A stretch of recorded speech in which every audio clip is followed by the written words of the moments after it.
On July 7, 2025, Austria became the first EU country to deport a Syrian national back to Syria since the start of the conflict in 2011.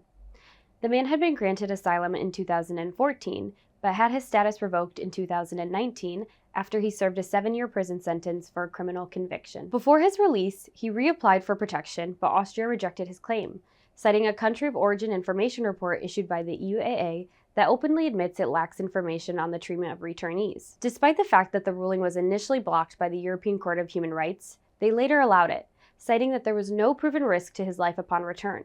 However, the man's whereabouts remain unknown, and his family fears for his safety. Austria had planned to send a second Syrian national back to Syria, but this time, the European Court of Human Rights intervened, asking Austria whether it had properly assessed the risks of death or torture upon return. That deportation is now on hold. These developments are particularly alarming because other EU countries, such as Germany, are considering making similar moves, despite strong evidence from UN bodies and human rights groups that prove Syria remains unsafe. Human rights groups, such as SJAC, have continued to document enforced disappearance, torture, and ongoing violence in Syria. Austria's actions may violate international and EU law, particularly the principle of non-refoulement, that forbids governments from sending individuals back to places where they may face a risk or threat to their life or freedom. Without clear evidence that Syria is safe, these deportations could unravel legal protections for refugees across the EU and put Syrian lives at risk.